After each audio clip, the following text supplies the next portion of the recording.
Boa noite, boa noite, boa noite. Vamos começar, vamos para a nossa conversa. Mais uma live aqui falando sobre metodologia FEL.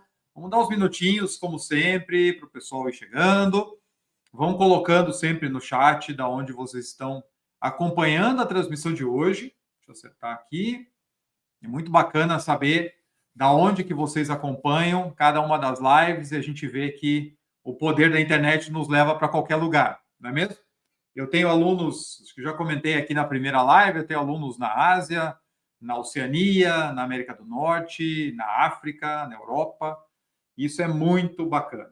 Quem diria, né, que hoje você pode ter acesso a qualquer conteúdo de qualidade, do conforto da sua casa, usando o seu celular para poder aí acessar conhecimento. Então, quero saber quem está por aí. Vão colocando no chat, por favor. Coloquem também se vocês assistiram as outras lives que eu falei sobre metodologia FEL, os princípios básicos da metodologia FEL. Na semana seguinte falamos de escopo, semana passada falamos de cronograma, prazo, e hoje nós vamos falar de custos e riscos. São dois temas que eu gosto bastante e que naturalmente estão muito interligados. E nesse momento, para quem tem conseguido acompanhar essa série de lives, deve perceber como as coisas estão realmente integradas, como eu preciso ter um projeto robusto o suficiente para que as disciplinas estejam em pé de igualdade em relação ao seu nível de desenvolvimento, porque isso me ajuda a levantar desvios mais rapidamente possível, isso na fase ainda de planejamento, a entender onde é que estão os maiores gaps, a entender onde estão os maiores riscos. E sempre que eu ando rápido demais com uma determinada frente, uma determinada disciplina, deixando as outras para trás, a gente vai sofrer com problemas depois. Lembra que eu falei lá no escopo, ele precisa estar muito bem definido no início, porque ele é a base das nossas estimativas que vem depois. Se eu estou andando com questões de escopo, discussões, trade-offs, alternativas, ao longo do desenvolvimento, significa que aquelas estimativas de prazo e custo que eu fizer durante o processo não vão ter confiabilidade, porque eu ainda estou desenvolvendo. E isso tudo depois acaba refletindo no CAPEX, como a gente vai ver aqui, e também tem um aspecto de riscos que é extremamente importante para qualquer projeto de capital. E aqui a gente está falando de projetos de engenharia e construção de qualquer tamanho. Lembrem, metodologia FEL serve para projetos de qualquer porte, tá certo? Então vamos lá. Vamos para o nosso PowerPoint aqui, para a nossa apresentação. Vamos começar. Ó, Andréa Gomes, de Barcarena, no Pará, seja bem-vinda. O Ulisses está em Poços de Caldas. O Alessandro, em BH. O Everton Rocha, em São Paulo. A Janete, em Campo Grande. Olha que legal. Eu estarei em BH no dia 24, agora, no Inova Build Conference, e estarei nos dias 31/10 e 1º/11 no Congresso do PMI Minas Gerais. Inclusive, estarei com o podcast lá também. Eu vou apresentar no Congresso e vou estar com o podcast. Então, de repente, se alguém estiver em algum desses eventos, chega lá para a gente conversar. Ó, o Jean está aí também, José Antônio Martins, seja muito bem-vindo. Jean, parceiro, né? Foi aluno da primeira turma do GPI e mantém aí dentro do nosso grupo, né, até hoje. Vamos lá, pessoal. Quero saber quem teve a chance de assistir as outras lives. O Pedro Henrique, Sacramento, Minas Gerais. A Michelle está em New York. Olha só que legal. Olha que bacana. Seja muito bem-vinda. Welcome. Legal, gente. Bom, não vou passar aqui de novo pelas apresentações, né? Só teve uma mudança, olha só. Fui convidado essa semana para ser também um PMI Construction Ambassador. Então, sou embaixador da área de construção do PMI também, de maneira voluntária, claro, para ajudar na disseminação dessas práticas dentro do ambiente de construção. Inclusive, o PMI tem um grupo destinado a Giga and Mega Projects, e que a gente está começando a fazer crescer globalmente. Vamos lá. Ó, quem mais? O Helder está aí de Divinópolis, show de bola. Mário Rueda também, boa noite. Tatiane, Fortaleza, olha que legal. Estive em Fortaleza em 2023 e 2024. Muito bom. Vamos lá. Como orçar corretamente o projeto e como considerar corretamente os riscos? Corretamente é o termo em jogo aqui. Vocês sabem que de vez em quando, eu já falei aqui em algumas lives passadas, a gente fala assim, de ter melhor precisão das estimativas, eu falei isso um pouco em relação ao cronograma, mas a gente sabe que quando a gente fala de projeto de capital, a gente está lidando com incertezas, por isso que a gente vai tratar também de riscos hoje. O assunto hoje é bem extenso, né? CAPEX e riscos, cada uma dá uma pós-graduação. A gente vai falar aqui uma horinha. E como eu tenho incertezas, é claro que falar de precisão é uma coisa um pouco pretensiosa demais. Mas o que a gente quer é ter as informações no melhor nível de qualidade possível para aquela etapa, para que eu tenha uma boa tomada de decisão, para que eu consiga enxergar bem o cenário à minha frente e decidir se o projeto deve ir à frente ou não, se aquela contingência está adequada ou não, se eu tenho riscos maiores do que o esperado para aquela etapa ou não. Então, retomando a nossa conversa lá da primeira live dessa série, a partir da hora que eu estou seguindo os passos da metodologia FEL, o FEL ele vem organizando o processo de desenvolvimento dos projetos de modo a me dar uma rota segura. Eu sei que se eu estou com um escopo que está bem desenvolvido através de um bom FEL 2 e eu tenho os outros elementos caminhando em conjunto, eu tendo a ter as minhas estimativas de prazo e custo, para ficar só nas duas aqui, de maneira com uma maior qualidade e que isso me dá uma previsibilidade maior em relação ao resultado, claro que adequado à etapa que eu estou. A gente sabe que quando eu estou lá no FEL 1, é um tiro com incerteza muito grande. Quando eu passo para o FEL 2, isso já vai afunilando, a gente vai falar daqui a pouquinho de novo do funil da ACE, que está ligado com custo. E quando eu vou para o FEL 3, eu consigo ter uma tomada de decisão com qualidade se o projeto estiver, que a gente chama maduro o suficiente. A maturidade é o nível de aderência daquele projeto às boas práticas do FEL, porque ela nos dá um nível de risco. Se eu tenho uma ótima aderência, que a gente fala uma alta maturidade, então aquele valor de CAPEX, puxando para a conversa de hoje, que sai do final do meu FEL 3, ele é um CAPEX que muito provavelmente pode cair naquela faixa de mais ou menos 10%, ou mais 15 menos 5, a depender aí do escopo do projeto, do seu nível de complexidade.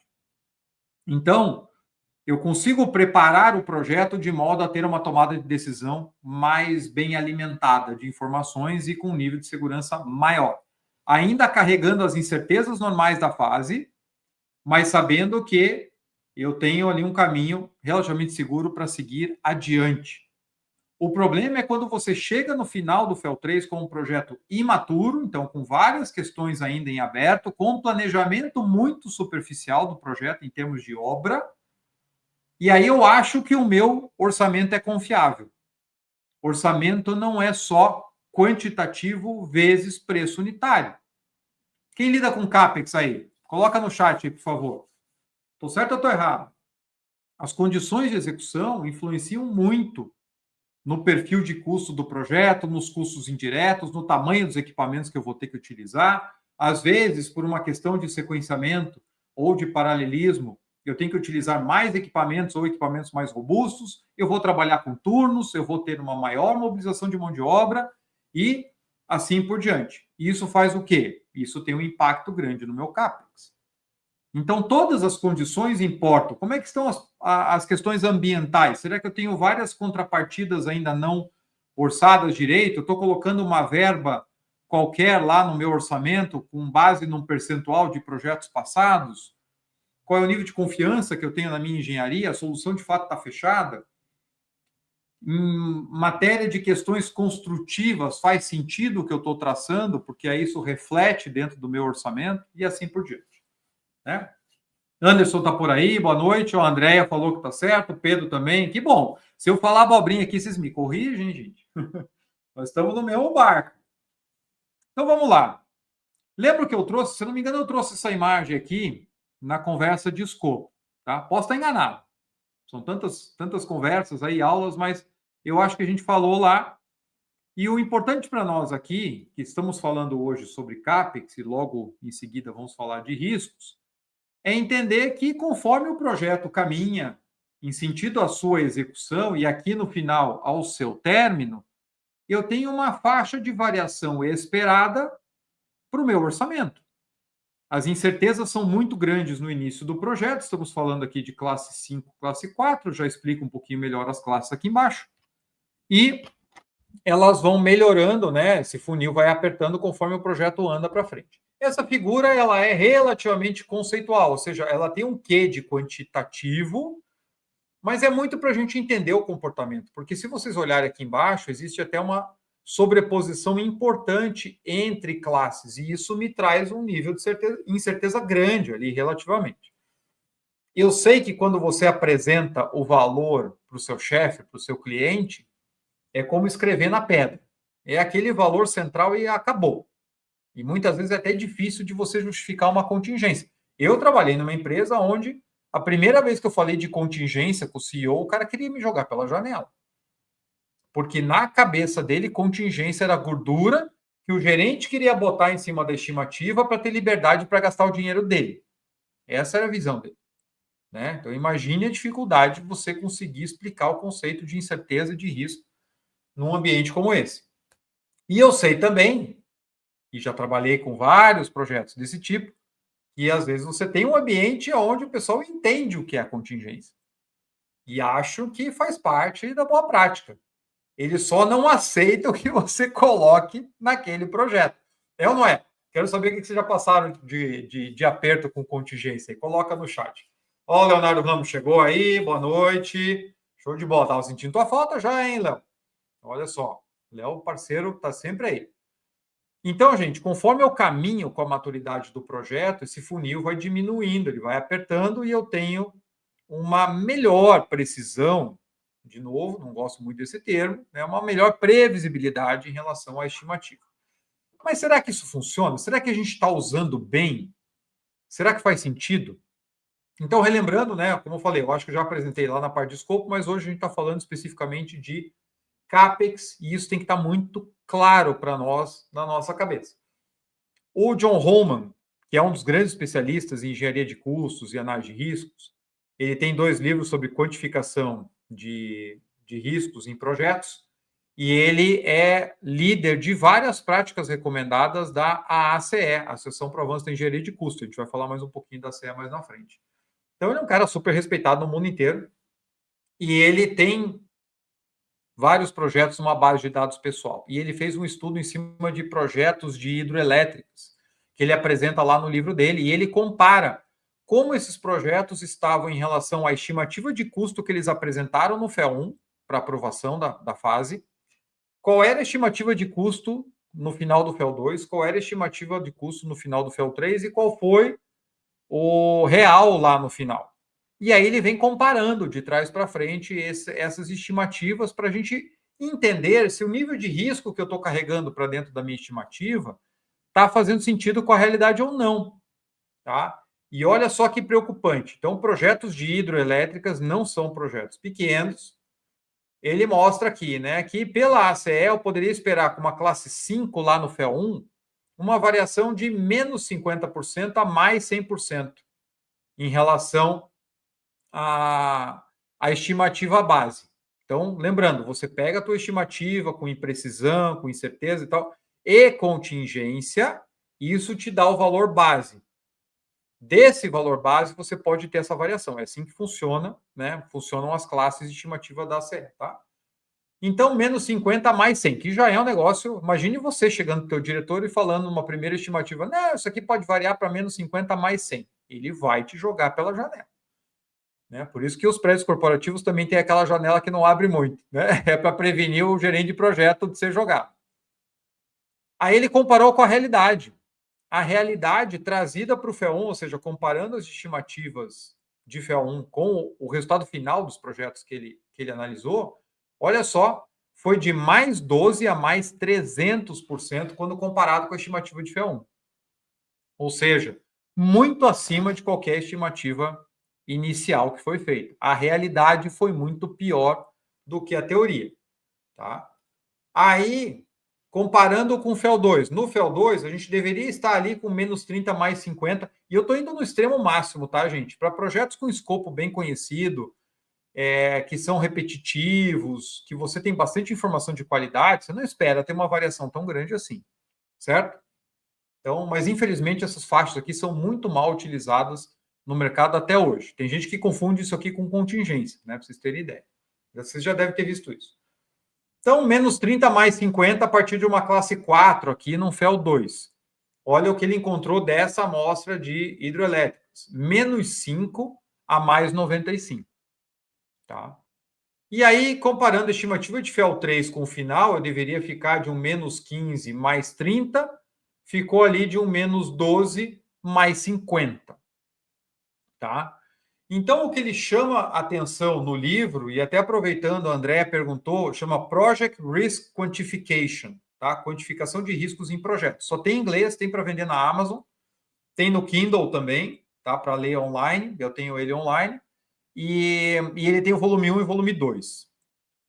O que o John fala, então, em relação a esses dados empíricos que nos mostram como a realidade tem funcionado?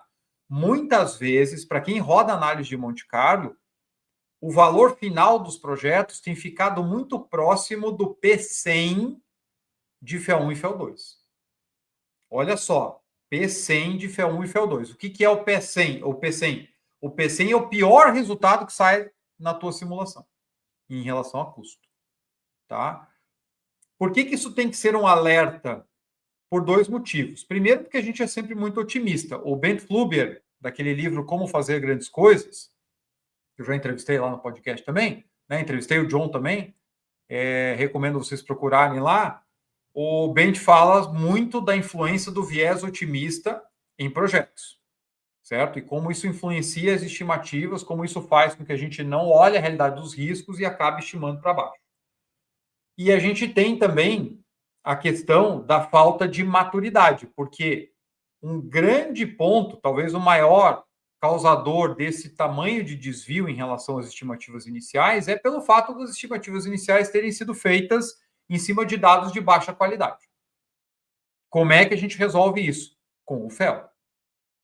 O FEL, mais uma vez, te dá o caminho seguro para você saber o que fazer em cada etapa, para que quando você chegue no final da etapa, a tua estimativa tenha um nível de incerteza que é compatível com aquela etapa que você está finalizando.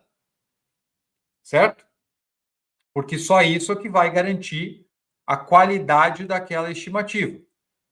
Então, por exemplo, eu tive uma conversa um tempo atrás, num projeto que eu estava atuando, e aí a gente fez uma avaliação de maturidade de um projeto que ele, basicamente, ele só tinha engenharia e tinha um CAPEX que estava montado em pacotes, não estava detalhado. E aí, quando a gente fez uma análise de maturidade desse projeto, e é um projeto de relativo pequeno porte, tá? Isso é importante porque, mais uma vez, muitas vezes o pessoal acha que o FEL só funciona em projeto muito grande. Inclusive, eu estou gravando uma série de vídeos falando dos mitos da metodologia FEL. Então, ao avaliar esse projeto, a nota do projeto foi muito ruim. O projeto está muito imaturo, estava muito imaturo. E aí a gente apresentou para o time do projeto e veio aquele primeiro embate, né? Ah, não, mas fazer todo esse planejamento dá trabalho, o projeto é pequeno, não sei o quê, tal. E a gente não tem recurso para fazer, né? Como se a culpa fosse do método ou do projeto. Né? A empresa não tem recurso suficiente para fazer um bom planejamento. Aí eu cheguei para o líder do projeto e perguntei para ele: beleza, você falou que vai levar o projeto para aprovação no portão. Eu sei que aqui vocês usam as classes de estimativa da ACE como base nesses momentos de aprovação. Então, você vai subir na diretoria para pedir aprovação para esse projeto, você vai apresentar essa estimativa de custo que você trouxe para a gente aqui. Você vai falar que ela é uma estimativa classe 3? Ele falou sim, porque o projeto está no básico. Né? Terminei o projeto básico, fiz a estimativa, então ele é uma classe 3. Aí eu falei para ele, não, teu projeto é um classe 4. Por que é um classe 4? Porque você não tem nenhum planejamento, você não tem um cronograma, você não estabeleceu como é que você vai construir esse projeto, ou seja, vários elementos que influenciam no custo do seu projeto, você não considerou no seu orçamento. O que você fez no orçamento foi pegar os quantitativos do básico e jogar preço unitário. Foi isso que foi feito. E a gente está reportando isso aqui no relatório, certo? Significa que uma parte importante dos custos, que é como a obra vai funcionar, você não conhece. E na ACE não existe classe 3.5, classe 2,5, como a gente escuta muito aí, né? Um intermediário. Na prática a gente fala isso, mas na realidade não existe. A ACE trabalha com o elo mais fraco. Você tem engenharia, mas não tem planejamento, meu amigo, você tá pelo menos um passo atrás. Essa tua estimativa não tem esse nível de confiança que você está apresentando. E aí ele virou para mim e falou assim: tá louco, se eu chegar para a diretoria no final do básico e falar que a minha estimativa é classe 4, eles me mandam embora. Eu falei, então, mas é aí como é que eles vão saber o nível de risco que essa estimativa carrega? Se eles estão assumindo que você está conforme o esperado no final do FEL 3, quando na verdade você não está. O projeto não tem maturidade suficiente para bancar esse CAPEX que você vai apresentar. Então, aí o que a gente faz? A gente alerta o tomador de decisão do nível de risco daquela estimativa, ou a gente simplesmente, né, fala que seguiu o processo e o cara fica vendado na hora de tomar a decisão. Então, gente, esse é um ponto extremamente importante. Extremamente importante. A gente tem que entender como isso está ligado. E isso foi o que mudou a minha visão de projetos a partir da hora que eu descobri a metodologia FEL. E eu vou ter uma live aqui já antecipando para vocês, tá? Na terça-feira, semana que vem não é na quinta, é na terça. Na terça-feira, 19 horas, aqui no LinkedIn, eu vou falar sobre carreira. E qual foi o impacto disso aqui na minha carreira. Né? Que para mim descortinou o mundo de projetos de engenharia e construção a hora que eu entendi esse passo a passo. Ficou muito mais fácil integrar as disciplinas e entender o que tinha que andar a cada momento para me dar a segurança da tomada de decisão. Então, se eu levo para aprovação, o tomador de decisão está assumindo que eu fiz o meu trabalho. Se eu não fiz o meu trabalho, eu vou ter os famosos saltos entre FEL1, FEL2, FEL2, FEL3, saltos de custo do projeto. Eu comentei aqui, né, em alguma das lives iniciais, que eu já trabalhei num projeto onde a estimativa de... Eu cheguei no FEL3, né? A estimativa de FEL1 foi de 90 e poucos milhões de dólares, a estimativa de FEL2 de 200 e poucos milhões de dólares e a estimativa de FEL3 de 400 milhões de dólares. Então, assim, foi praticamente um projeto diferente a cada FEL. Eu não estou me aproveitando do amadurecimento do projeto, do desenvolvimento em etapas. O escopo ia sendo alterado, sem contar que as estimativas de FEL1 e FEL2 foram feitas de maneira muito superficial. No FEL2, o escopo nem estava totalmente identificado. Então, isso explica os saltos que a gente tem. Então, é isso que a gente tem que olhar. Uma outra coisa que pode estar acontecendo com vocês. Você chega para ver como é que está a saúde dos projetos ali na empresa e o pessoal fala, não, aqui a gente entrega tudo dentro do custo.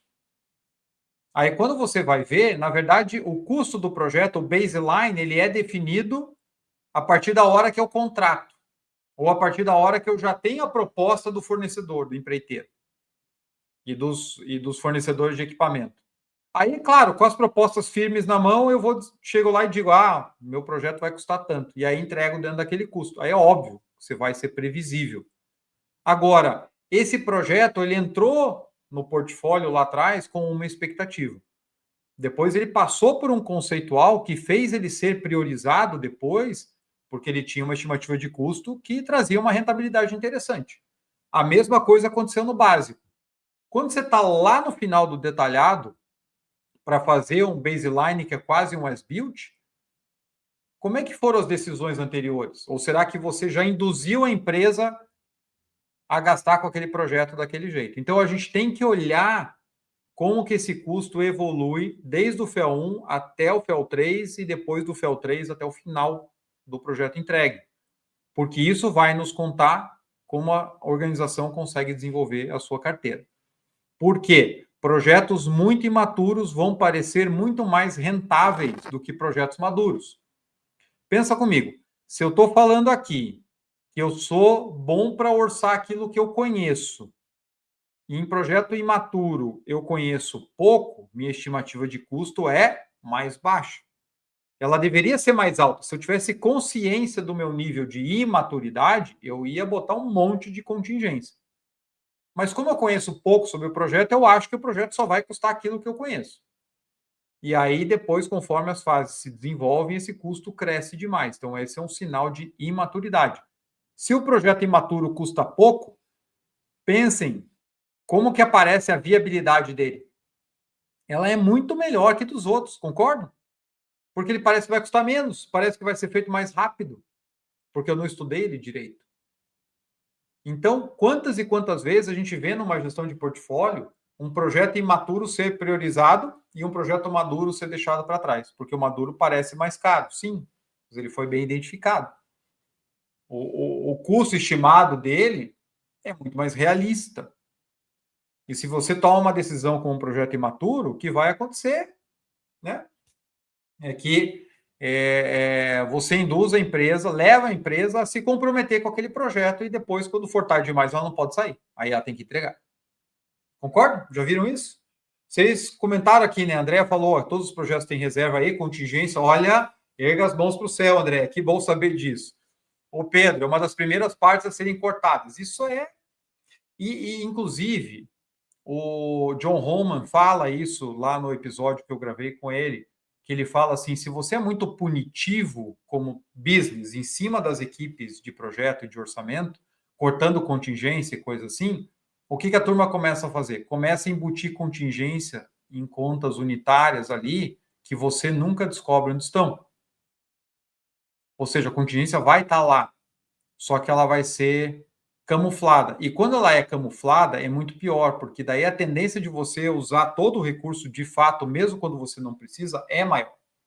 Quando você tem uma conta que você está controlando de uma certa forma, você tem que prestar conta de cada centavo que você tirou dela, você consegue controlar mais, consegue segurar mais. Tá? Marco de Congonhas, bem-vindo. O André Kimura está aí de novo. São Gonçalo do Amarante, legal. Ceará.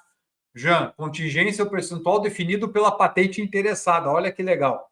Júlio Cruz está aí também, boa noite. Falou tudo, né, Jean? Quem decide é quem vai lá e, ó, a contingência é tanto. Sabe que até faz um tempinho, já um ano e pouco, o Guilherme Lima, que eu já entrevistei, foi meu colega lá de Vale, e entrevistei lá no canal já, lá na primeira, segunda temporada, e ele conta, né? Uma vez, pô, fizemos todas uma análise de risco e tal, e Monte Carlo, e reuniões, era um mega projeto, trouxeram Deus e o mundo para discutir, a contingência deu, sei lá, era contingência de prazo, deu, o projeto teria que durar, tipo, 40 meses. O previsto era, sei lá, vou chutar aqui, tá? Só para ordem de escala. O projeto estava previsto para 30 meses, rodaram Monte Carlo, chegou em 40, e aí o diretor que participou de tudo, recebeu o relatório e tal, subiu no conselho e aprovou por 26 meses. Nessa ordem, né? Então, assim, tem horas que a boa prática, a gente rasga o diploma e vai chorar na cama, que é lugar quente, né? Então, vamos falar de pontos comuns de problema ou de erros para que a gente saia daqui com alguma coisa prática. Então, se você está com o teu caderninho aí, ou está com o teu celular, tira a foto da tela, né? Primeiro, engenharia não consolidada. Assim como a gente falou de prazo, falamos de cronograma. A gente não tem como desenvolver um bom cronograma se eu não tenho informações básicas de engenharia com qualidade. Para custo, é a mesma coisa, não tem o que tirar nem pôr. Engenharia não consolidada, quantitativos não confiáveis, não vai gerar estimativa de custo de boa qualidade de jeito nenhum. Design reviews pouco profundos. Eu não paro para discutir a solução de engenharia. E aí, quando o projeto fica muito caro, fica aquele desespero de sair cortando, enquanto eu continuo levando o projeto para frente para ser aprovado e ser construído. E aí você mistura escopo que está mudando com o escopo que já está contratado. E aí, pronto, o caos está instaurado. Então, eu preciso de tempo de qualidade, e isso o FEL vai trazer, ou ele prega, pelo menos, né, que isso seja feito, para que você tenha mais qualidade no projeto de engenharia, inclusive te ajudando em prazo e em custo de implantação. E aí tá ligado com o item 3, falta de tempo do Owner Team. O Owner Team, como a gente está cada vez mais enxuto, e isso é um problema da indústria global em geral, muitos owners, muitos contratantes, como vocês sabem bem, são daquilo que a gente fala aqui, são indústrias ou grandes empresas de infraestrutura que enxergam que, poxa, eu tenho que ter recurso na operação, mas eu não sou uma empresa de projetos, o que eu discordo sempre. Uma vez que eu não sou uma empresa de projetos, eu não preciso ter uma engenharia tão robusta, não preciso ter tantos planejadores e tal, porque isso os contratados fazem, os empreiteiros fazem, as gerenciadoras fazem, e aí a gente reduz o capital humano experiente da parte do contratante, e isso faz com que a gente peque demais na qualidade daquilo que é desenvolvido. E depois a conta é muito mais alta. O que custa um desvio de projeto paga equipes, às vezes, por mais de uma década. Tá? Então, o Owner Team não tem tempo, a engenharia passa com baixa qualidade, o planejamento é feito de maneira superficial, logicamente, a tua estimativa de custo não é confiável. Falta de integração com o cronograma, aquilo que eu falei para vocês, o custo não vem só da quantidade de serviço realizada, da quantidade de materiais que vão ser consumidos e dos equipamentos que eu vou instalar. As condições de trabalho influenciam também no custo. O prazo apertado do projeto influencia muito no custo também. Falta de alinhamento com a estratégia de contratação. Quero prazo. E aí eu vou lá e contrato um EPC, preço fechado, EPC Lump Sum. O IPC Lump Sum é um dos contratos mais incentivados a custo que existem. Certo? E aí eu tenho uma total incompatibilidade. Eu quero que o cara corra no projeto, mas ele não tem nenhum incentivo para correr. Porque quanto mais ele correr, mais ele gasta, e aquilo que ele gasta sai do bolso dele diretamente. Então pensem bem, a estratégia de contratação tem que fazer sentido com aquilo que você espera do projeto. Parece óbvio falar assim, mas a gente vê que na prática não é tão fácil. Muito otimismo sobre as condições locais, disponibilidade de mão de obra, clima, deslocamentos, maturidade dos subcontratados que eu vou botar na obra. Tá? E uma outra coisa que precisa ser trazida aqui, que na verdade entra na engenharia, mas eu vou usar o gancho aqui das condições locais do item 6. Gente, pelo amor de Deus, topografia e sondagem. Sondagem FEL2, sondagem no FEL2. Eu preciso conhecer o terreno antes de sair desenhando solução. E tem tanta e tanta empresa que economiza dinheiro de sondagem. Se o custo da sondagem é um problema para você, você não deveria estar fazendo projeto. O que eu vejo, inclusive dentro do GPI FEL, dentro do curso, tem estudos de caso que mostram o que aconteceu em projetos que tiveram falhas sérias de sondagem, ou falta de sondagem na fase de conceito. Tá? E assim, não importa o quanto a gente repita, ainda tem muita resistência das empresas de fazer o que precisa ser feito. Mudanças de escopo, normal, né? Assim, se eu tenho muita alteração de escopo, não dá para achar que meu orçamento vai ser confiável. Problema de focar só nos equipamentos, não é só, mas assim, um alerta que eu deixo aqui para vocês. Estimativas de FEL2 costumam ser bastante contaminadas quando você tem equipamentos de grande porte que custam muito caro. O que eu quero dizer com isso? O pessoal fica tão preocupado no custo do equipamento que esquece de olhar com profundidade o custo dos serviços. Me diga se faz sentido para vocês, né, na cabeça de vocês. Eu estou conseguindo ser claro. Mas é que às vezes você tem projetos que têm equipamentos que custam centenas de milhões até. E aí aquela é a grande preocupação. E a partir da hora que você consegue uma cotação quase firme, já lá no FEL2, dá uma sensação de que o projeto está com um custo muito previsível. E veja bem, o elemento mais caro dele eu já tenho proposta. Gente, equipamento é menor das tuas preocupações. Não estou dizendo que ele não é importante, mas só pense o seguinte, se o teu orçamento de FEL2 é meio que 60% equipamento e 40% material e serviços, você tem uma grande chance de chegar no teu FEL3, ou lá na execução, com essa conta invertida. E essa conta não inverte porque o equipamento baixou de custo, porque lembra, você já tem proposta. Na verdade, é o tanto de serviço que você não tinha orçado direito que escala. Isso significa o quê? Desvio no custo do teu projeto. O projeto custando muito mais caro que o previsto. porque você não teve profundidade no estudo do escopo de serviços, porque ficou todo mundo apaixonado por aquele grande equipamento. Ah, ele que é importante, é o coração do processo. Beleza, tá certo. Só que para instalar ele vai muito serviço. E normalmente no FEL2 a gente é muito ruim de levantar serviço. Tá certo? Olha só, o André colocou, estive num projeto que o forno começou a afundar.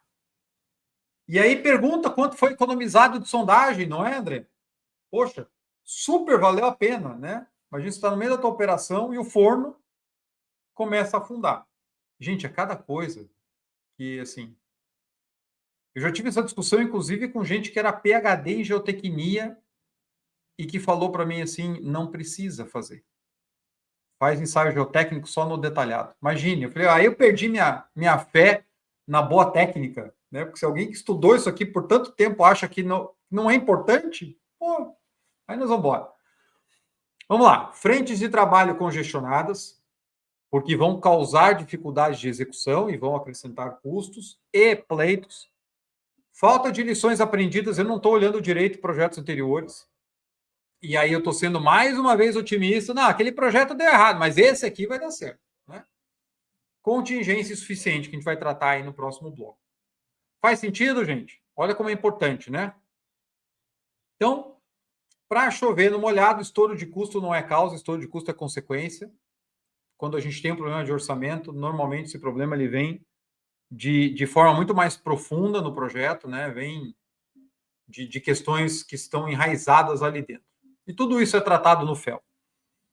Então, como eu estou fazendo aqui a cada live, só para a gente entender um pouquinho o passo a passo das etapas versus a estimativa de custo, você tem ali no FEL1 muita estimativa por analogia, e isso é um grande problema. Por isso que a gente viu que a classe 5, que é a primeira da ACE, ela pode ter uma variação muito grande. Porque eu estou comparando com projetos anteriores, estou tentando fazer um fator de escala ali, se for o caso, estou tentando trazer algumas incertezas para dentro, mas tudo é muito difícil de você estimar naquele momento, porque você ainda não tem uma engenharia bem desenvolvida, né? Aí, quando você vai para o FEL2, o jogo muda, porque aí começa o trabalho mais técnico de fato, você tem o desenvolvimento da engenharia conceitual, vai comparar alternativas ali nos trade-offs e, muitas vezes, precisar de uma estimativa de alto nível para comparar uma alternativa com a outra e tomar a decisão. Mas, mais uma vez, gente, FEL2 é uma etapa muito difícil, porque a gente tem bastante informação, mas a gente não tem precisão. A gente não tem muita previsibilidade. Como eu falei para vocês, o fluxo de processo, para quem trabalha na área industrial, ele sai fechado no FEL2, ele tem que sair fechado. E aí a parte de equipamentos está resolvida, praticamente, né? Equipamentos, utilidades e tal. Mas para a parte de serviços, a engenharia conceitual, ela me dá mostras, mas ela não me dá precisão. Os quantitativos, quando existem, são muito fatorados. Em várias disciplinas eu não consigo nem estimar ainda a quantidade. Então eu estou no meio termo, onde eu estou bebendo de algumas coisas de FEA1 ainda e estou caminhando para uma engenharia melhor que, né, vai aparecer no básico. Então eu estou num ponto intermediário onde é muito fácil a gente deixar de considerar dentro do escopo fatores que vão ser importantes para o meu CAPEX. E a gente vê muito, muito o salto de custo de FEL2 para FEL3. Certo? Então, a gente tem receio de ser mais conservador na estimativa de FEL2. E muito disso vem da pressão executiva. Então, a gente tem que tentar quebrar isso. E a própria contingência. Você chegar no projeto de FEL2 e falar que a contingência tem que ser 25%, mais uma vez vão jogar vocês pela janela. Mas é a realidade. É a realidade. É dali para mais. Só que está todo mundo acostumado a ver a famosa contingência de 8% a 12%. Isso está na cabeça de todo mundo. Não importa o projeto, não importa o nível de risco, né?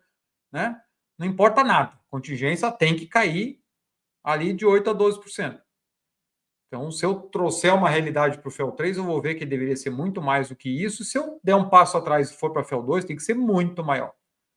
E aí a gente vê as grandes falhas. É aquele gráfico que eu mostrei ali do Holman, que compara o custo das hidrelétricas. Eu preciso usar esse histórico para balizar a minha contingência.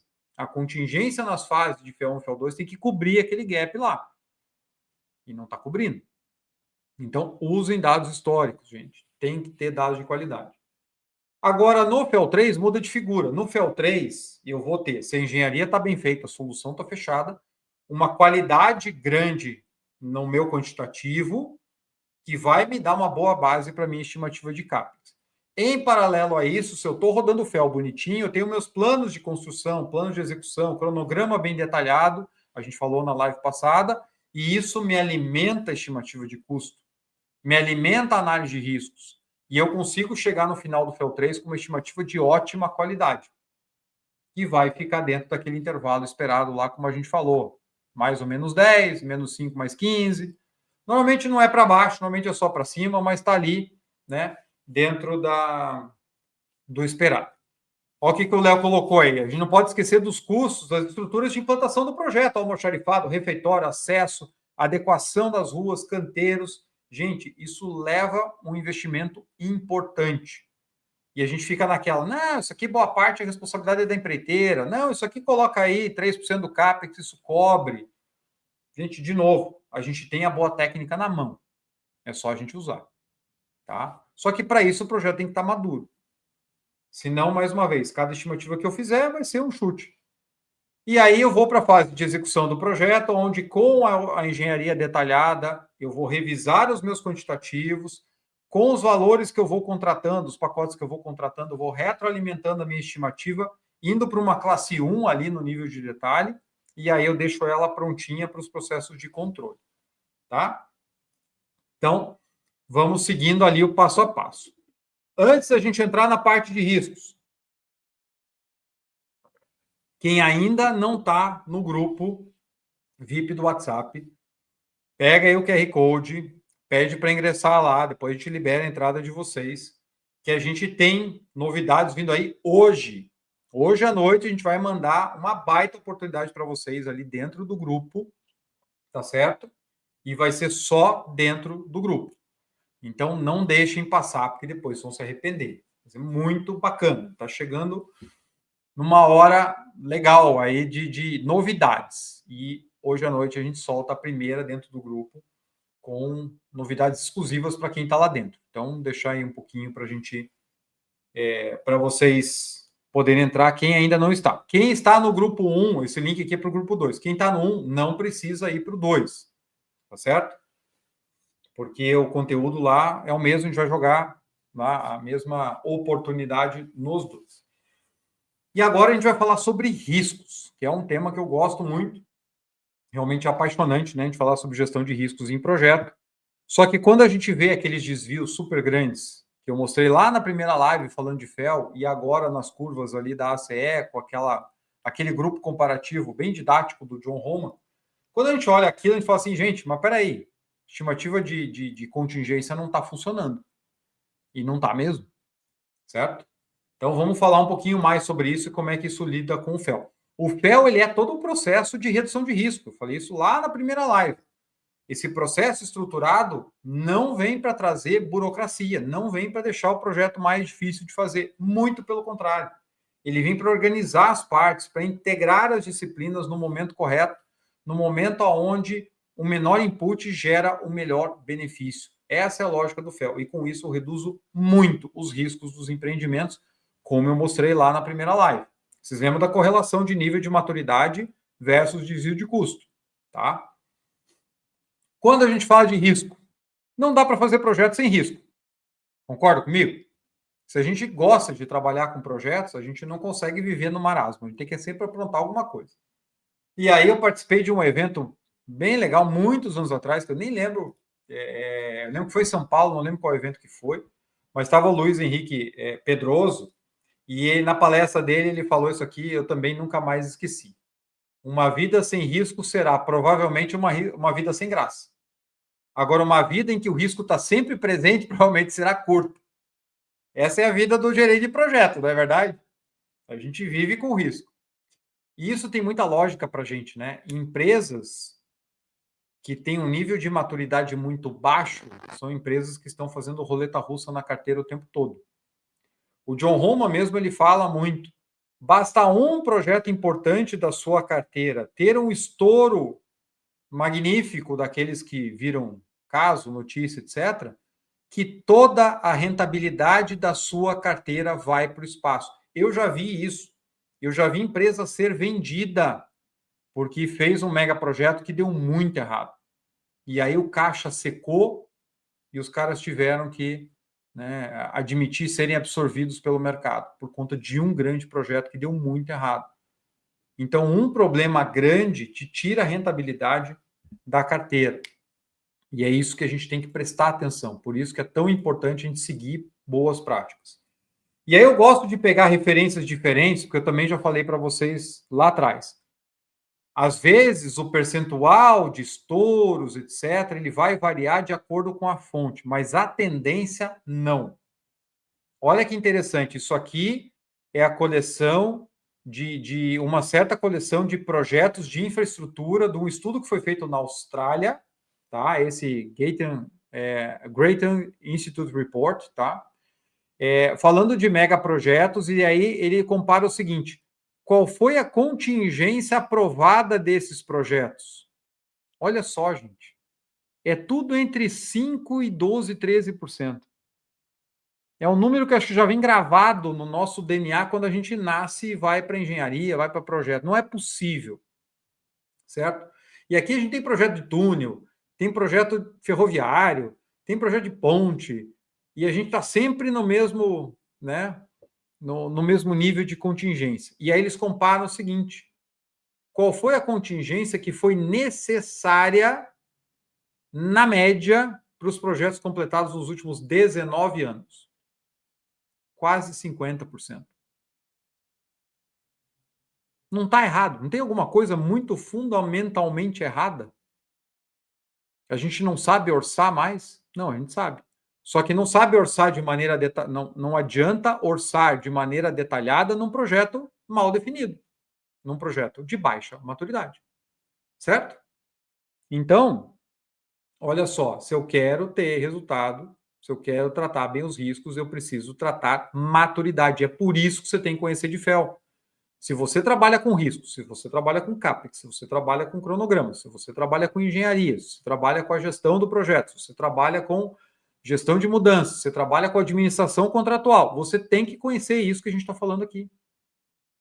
Em qualquer papel do projeto, se você trabalha com relações com comunidade, se você trabalha com licenciamento ambiental, e se você é empreiteiro, isso eu falo bastante, se você é empreiteiro, se você é proponente, se você é empresa contratada, se você é gerenciador, então nem se fala.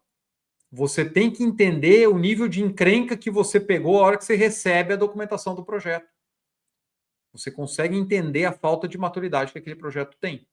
E isso já tem que te acender os alertas necessários. Você vai ter uma vida difícil dali para frente. Tá?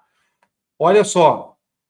Pegando prática recomendada 117 lá da ACE, Associação para o Avanço em Engenharia de Custos, ela tem práticas recomendadas que são usadas no mundo inteiro, inclusive no julgamento de pleitos muito importantes, internacionais, etc. Então, uma das bases mais confiáveis que a gente tem de boas práticas de prazo, de custo, de riscos e de gestão contratual globais. Em toda a prática recomendada que trata de riscos, vocês vão ver essa figura aqui. E essa figura fala o seguinte: você tem uma parcela dos riscos que são eventos específicos do projeto. Ah, choveu demais. Ah, eu tive problema no acesso. Ah, eu tive uma contaminação de corpo hídrico por material em suspensão. Minha obra foi embargada por uma semana, por um mês e tal. Eventos específicos do projeto. É isso que aparece no Monte Carlo. Guarde essa informação. É isso que aparece no Monte Carlo. O que são esses outros riscos aqui que propositalmente foram deixados numa escala maior? Os riscos sistêmicos. O que são os riscos sistêmicos? Para a gente facilitar a conversa, o John falou muito disso no episódio que eu gravei com ele. São os riscos da falta de maturidade. Então, a falta de maturidade do projeto tem um impacto no resultado final de custo, através do risco dele, que a gente está vendo aqui, muito maior do que os riscos específicos que eu consigo quantificar no Monte Carlo. Gente, isso aqui é o ouro da conversa de hoje. Lembra que eu falei para vocês precisam dominar o FEL, porque o FEL vai me mostrar o que eu não estou enxergando. Se eu não tenho noção da maturidade do meu projeto, eu não tenho noção dos riscos do meu projeto. E aí eu tô ali, né, com a bola quicando na frente do gol para ter um desvio daqueles homéricos de custo. Certo? E olha como isso é importante. De novo, fontes diferentes que vão dizer a mesma coisa. O Bent Fluber, autor do livro Como Fazer Grandes Coisas, lá no podcast ele falou: cerca de 80% dos diversos tipos de projeto tem cauda longa. Eu já vou explicar melhor, né? Então, isso quer dizer que as suas ferramentas de gestão de riscos, que assumem uma distribuição normal para aquele risco, vão pelo ralo. Elas não são apenas inúteis, essas estimativas de risco. Elas são pior do que inúteis, porque elas passam uma falsa sensação de segurança. Quantas e quantas vezes eu já fui fazer análise de maturidade de um projeto e a análise de maturidade mostrou que o projeto tinha uma maturidade muito ruim, uma maturidade muito baixa, e aí o projeto lá com 500 planilhas do Monte Carlo e a curva bonitinha e tal. Então é isso que o Bent está falando aqui. Se você está considerando que os teus riscos têm um comportamento muito bonitinho, com curva sino e tal, está errado. Por quê? Porque na prática, quando uma ameaça acontece, muitas ameaças costumam mostrar uma cauda longa, ou seja, você tem um desvio muito significativo se aquele risco impactar. E se você não trouxer isso para a modelagem, você não só está sendo inútil na sua prática, né? Quer dizer, a prática está sendo inútil, como você está induzindo o tomador de decisão a achar que aquilo é seguro porque você fez 5.000 iterações, mas fez com dado errado. Porque na prática a gente tem a cauda longa. Eu falei lá na primeira live. São aqueles estouros de acima, ele chama cauda longa, estouros acima de 50%. Tá certo? Aí vamos para o Edward Merrill. Entrevistei ele no episódio 200, hein? É por isso, ele está lá no livro de Industrial Mega Projects. O livro está atrás da minha cabeça aqui. Cadê? Está aqui, ó. O azulzinho aqui, eu já tenho a edição 2, tem a capa diferente. Isso é porque eu tenho que concluir que a simulação de Monte Carlo traz dano ao projeto, não é simplesmente inútil. Olha só, gente. Olha só que coisa forte, né? E assim, eu faço análise de risco. Eu faço análise de Monte Carlo. Quer dizer que está errado? Não. Tem maneiras de você conseguir reduzir. Mas antes disso, eu quero mostrar para vocês esse gráfico que está no livro de Industrial Mega Projects e que ele é matador em relação a isso. Tá? Vou gastar um tempinho aqui para explicar, se não ficar claro, me avisem aí no chat. Tá? Aqui embaixo está o nível de maturidade do projeto. Quanto mais para a esquerda, melhor a maturidade até chegar aqui no best, que não é o best possible, é best practical, melhor prática.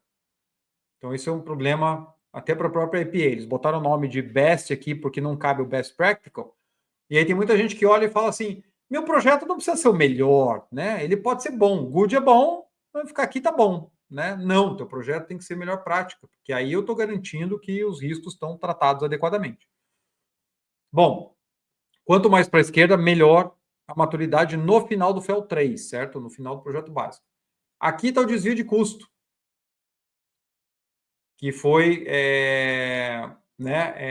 apurado no final do projeto. E aí nós temos essa curva, essa reta aqui, ó, que é o quanto o custo desviou versus a maturidade dos projetos.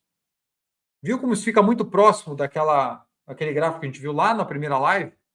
Mostrando que mega projetos aqui na faixa baixa, eles podem até terminar um pouco abaixo do custo, olha só.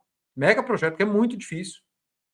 Só que conforme eu tenho maturidade menor, naturalmente o desvio é maior.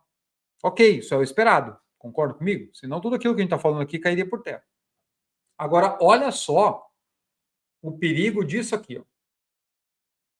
Contingência estimada usando Monte Carlo. Vocês estão vendo que projetos que estavam no screening, que é a pior maturidade que tem, né? Quase zero de maturidade, a projetos que estavam até cerca aqui do good, tem praticamente a mesma contingência, mais ou menos 10%. Lembra do gráfico que eu mostrei na Austrália? Estão vendo que o Monte Carlo não capturou a falta de maturidade desses projetos? E aí, se a gente vai para a linha de cima, contingência estimada sem usar o Monte Carlo. Estão vendo que ela é mais alta para projetos menos maduros? Ou seja, aquela que você estima ou só com 3 pontos, ou é a contingência arbitrada, como o Jean falou aí, né? Quem tem a maior patente define a contingência. Vocês estão vendo que quem não usou Monte Carlo foi mais sensível à falta de maturidade, ou seja, botou um pouquinho a mão na consciência e falou assim: meu projeto não está tão bom assim. Vamos aumentar um pouco a contingência. Mas mesmo assim foi muito pouco. Que projetos aqui no screening, na média, estouraram ali em quase 50%. E usando contingências aí entre 10% e 18%. Tá certo? Então, entenderam aquela imagem anterior? Deixa eu ver se eu volto aqui. Que eu falei lá, que está nas práticas da ACE, nas práticas recomendadas. Isso aqui, ó. Esse efeito aqui. Então, gente, se você não conhecer do FEL, você não vai enxergar aquilo. Você vai estar cego. Você vai achar que o que saiu do Monte Carlo é verdade. Verdade absoluta. Então, como é que a gente consegue combater isso? Né? A gente consegue combater isso fazendo uma avaliação de maturidade e sendo mais realista quando a gente imputa os riscos no modelo. Que é assim, gente, espera aí, vamos olhar. Ó, qual foi a última vez que aconteceu um risco parecido com esse aqui? Quanto tempo o projeto ficou paralisado? Quanto custou em relação ao pacote que ele estava atrelado? Quanto a mais a gente gastou? Vamos ser realistas. Porque o problema também é que a gente já entra na análise de risco quantificando o risco com uma conta mental de chegada. Ah, não, pô, esse pacote é caro, ele é grande. Eu não vou colocar aqui que o cenário pessimista dele é estourar em 30%. Porque se eu colocar aqui, no final a contingência vai dar muito alta. E aí o diretor vai querer saber por quê. E ele vai abrir o detalhe, ele vai me chamar de louco por colocar 30% aqui em cima, nesse pacote. Então a gente faz uma conta inconsciente para que no final a contingência dê aquilo que a gente espera. Tá? Então eu discordo do Bent e do Merrill, porque já fiz, né, várias análises de contingência e dá para ver que dá para ser confiável. Só que, de novo, o principal elemento que vai trazer sucesso na previsibilidade dos projetos é a maturidade, não tem outro isolado. Tá? E aí, olha também outro ponto importante, o John Roman traz lá no livro dele, no volume 1. Ó, Nivaldo. Obrigado, Nivaldo. Tá aí, ó. Informações, cara, que a gente, uma vez que a gente incorpora isso no nosso dia a dia, a gente não consegue desver quando a gente enxerga os nossos projetos. Então, por isso que a gente tem que dominar, né, essas práticas. Olha o que o John Roman traz no livro dele sobre grandes estouros de CAPEX. O ponto de inflexão ocorre mais frequentemente quando a complexidade, combinada com as fraquezas sistêmicas, olha só a falta de maturidade. Então, um projeto complexo, de baixa maturidade, isso é confrontado com alto estresse, requisitos agressivos, múltiplos eventos de risco, mercados adversos. Ou seja, quando eu tenho uma imposição de prazo muito apertada, quando eu tenho um mercado difícil, quando o risco começa a se materializar. A transição da ordem para a desordem aumenta gradualmente até um ponto de colapso.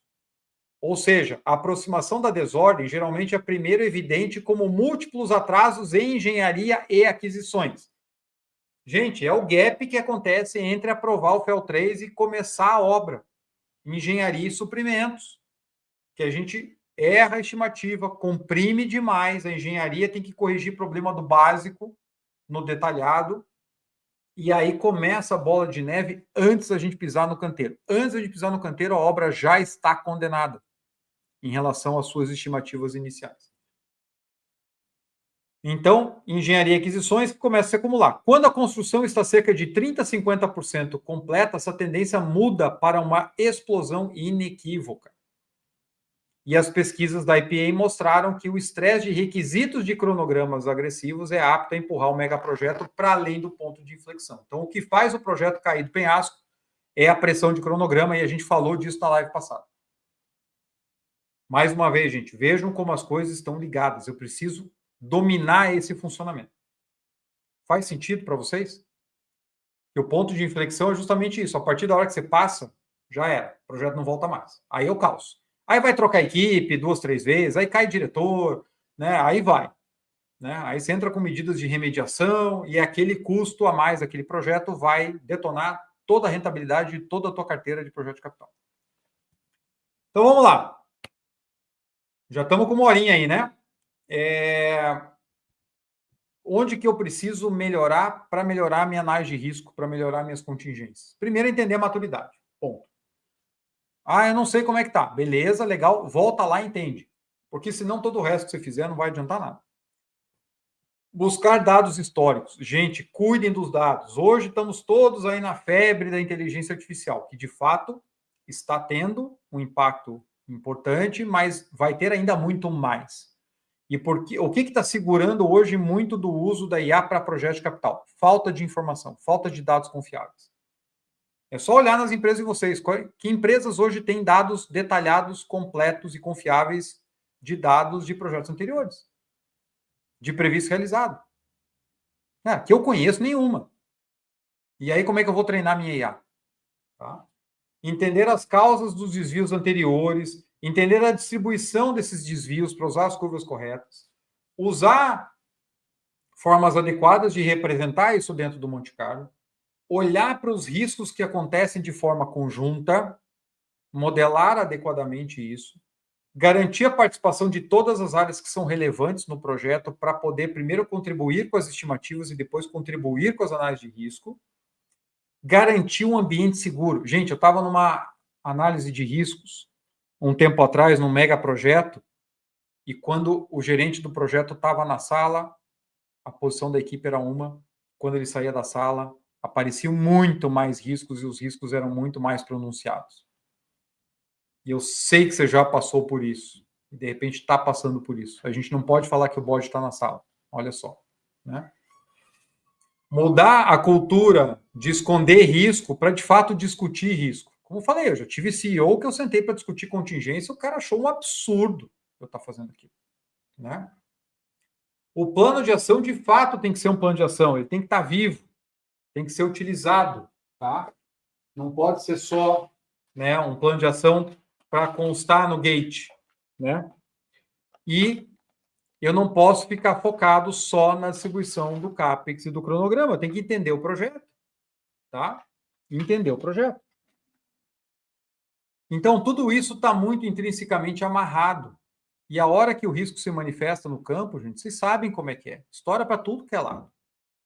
E piora a bola de neve que vai batendo de contrato em contrato até causar aqueles grandes buracos negros que vão consumir não só a nossa contingência, como a nossa saúde mental também. Não é verdade? Gente, quero ver os comentários de vocês, ler, na verdade, os comentários de vocês. O que vocês mais tiraram de valor aqui da conversa de hoje? Vejam quantos pontos importantes a gente tratou aqui, que estão mastigados lá dentro do GPI FEL, dentro do curso, que trazem essa escala, o que é um FEL1, por que eu faço, quais são os pontos principais que eu preciso tomar cuidado, o que é um FEL2, qual é a importância dele, quais são os pontos, né, de erros comuns e como é que isso se desdobra no FEL3 e assim por diante. Não dá para falar de CAPEX sem falar de prazo de escopo, como a gente falou antes. Não dá para falar de risco sem falar em tudo que veio antes também. E retroalimentar, que a análise de risco vai alimentar a contingência de prazo, de cronograma, e vai nos deixar, como líderes do projeto, com uma lista muito clara daquilo que eu preciso cuidar mais e mais de perto. Não adianta fazer o Monte Carlo, botar a contingência e engavetar o plano de ação. Então, quando eu vejo o Monte Carlo pronto, bonitinho, vou lá fazer análise de maturidade, etc., gente, grande maioria dos casos, o plano está ali e morre ali.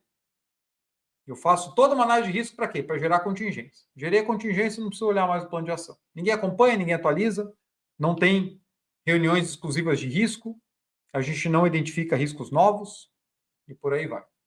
Tá?